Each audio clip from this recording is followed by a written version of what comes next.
Geetha, is today's move, before we get to the big picture, is today's move all the result of that at least $3 billion in cost savings? Is that why investors are happy today? Yeah, absolutely, Tim. So, the 3 billion cost savings target, which was upward guidance revision from the 2 billion, basically caused them to lift their EBITDA target for 2026. I mean, when I say lift, it's much higher than what consensus was expecting. So consensus was expecting around 3.1 billion for 2026. They came in at 3.5 billion. So I think that really gave investors some cause to cheer, and that's driving the stock upwards today. Well, we should just remind everyone. Carol always points this out, that that includes an additional 1,600 person workforce reduction. So I would imagine there are people within the organization that are worried about not having a job in the near future. Do we know at all where these layoffs will hit? So these layoffs, actually, the 1,600 are going to be a part of their Latin American operation. So they're going to do some of the divestitures of their LATAM assets in Chile, in Argentina, and a lot of those job cuts are actually associated with that. All right. So, you know what, Geetha, I keep thinking, is this the media company to watch right now?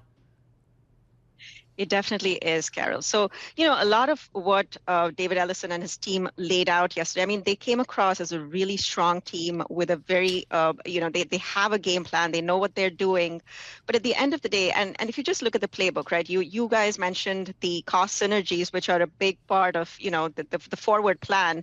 But if you just kind of think back a few years, this is so reminiscent of exactly what Warner Brothers Discovery did. This was their playbook. They came in with, the merger of Warner Brothers and Discovery. They kind of kept raising their synergy targets. But at the end, what happened was everything fell apart because they couldn't really kind of get to the initial EBITDA target that they had laid out up until this year, of course, when they, kind of came out with their whole plan to separate the company. So one doesn't really know what's going to happen with Paramount Skydance. So yes, things looked pretty promising as laid out by the management team yesterday. They obviously are not afraid to make big, bold bets when it comes to content. We saw them. They're ready to spend about $8 billion on UFC content. They obviously are more than willing to go after Warner Brothers Discovery. But at the end of the day, it's going to come down to, execution. Are they going to actually be able to execute? And even if they do execute, is it going to be enough? Those are really the questions, because I'm not sure. Yes, they might be able to drive up their streaming subscriber base a little bit. They have about 80 million right now. But then when you're competing with Netflix, which has well over 310 million, again, what do? You need something transformative. So you do need that Warner Brothers Discovery acquisition. Well, I do think about kind of where media companies are going, Geetha. Who would have thought at one point that the major networks would ever be challenged? Who would ever thought, ESPN went through its own, we've seen things that were juggernauts or a given that it's just not the way it is anymore. So many of us are watching YouTube television, or we're watching things on our phone, or, we don't care what time things are on anymore. It's just been turned upside down. Look at the news business, how much that has changed. And I do think about, what is the media company of the future? The media company of the future is one that can be agile, that can be nimble, and that's exactly what Netflix has been able to do in terms of, making.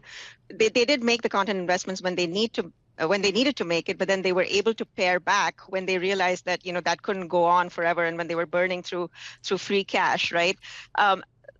The content company, or rather the media company of the future, is one that can, adapt. We have to make investments in AI. We're seeing that AI is going to really kind of change the game when it comes to recommendations, when it comes to kind of tweaking algorithms, and even when it comes to cutting down on content costs. We're already seeing this play across the board. In terms of post-production cost, it can kind of lead to a significant reduction. We're thinking at least baseline 10%. And so a company that's able to achieve that and is ready for that is going to, really position itself for the future pretty well. Back to the idea of what assets the company might need to add in the near future. David Ellison on the call, Geetha, said he couldn't comment on speculation around deal making, but said there are no must-haves for us. Do you agree with that? Is he just not trying to show his hand? Are there some assets that are must-have for this company?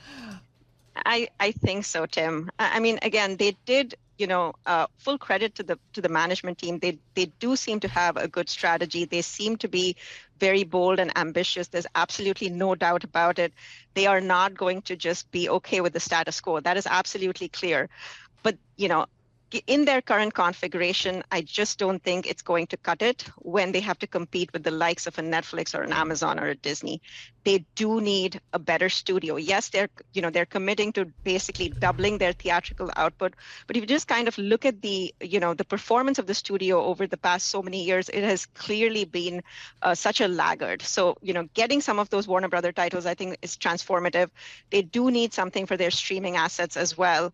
Again, they're doing a lot of things that they can, again, in the current format. But again, they need a lot more content. The UFC is good.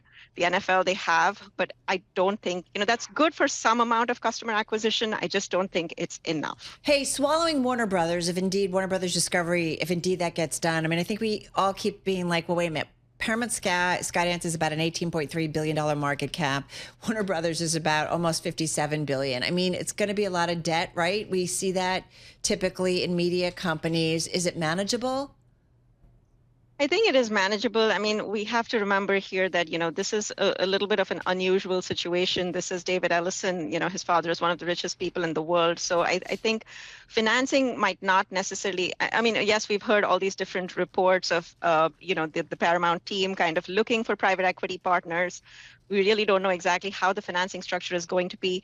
But I think, in the grand scheme of things, and we've seen this even with the Warner Brothers Discovery, management team, that yes, they do have to take on a lot of debt, but I think in the end it will be manageable because they still will have a good amount of free cash flow.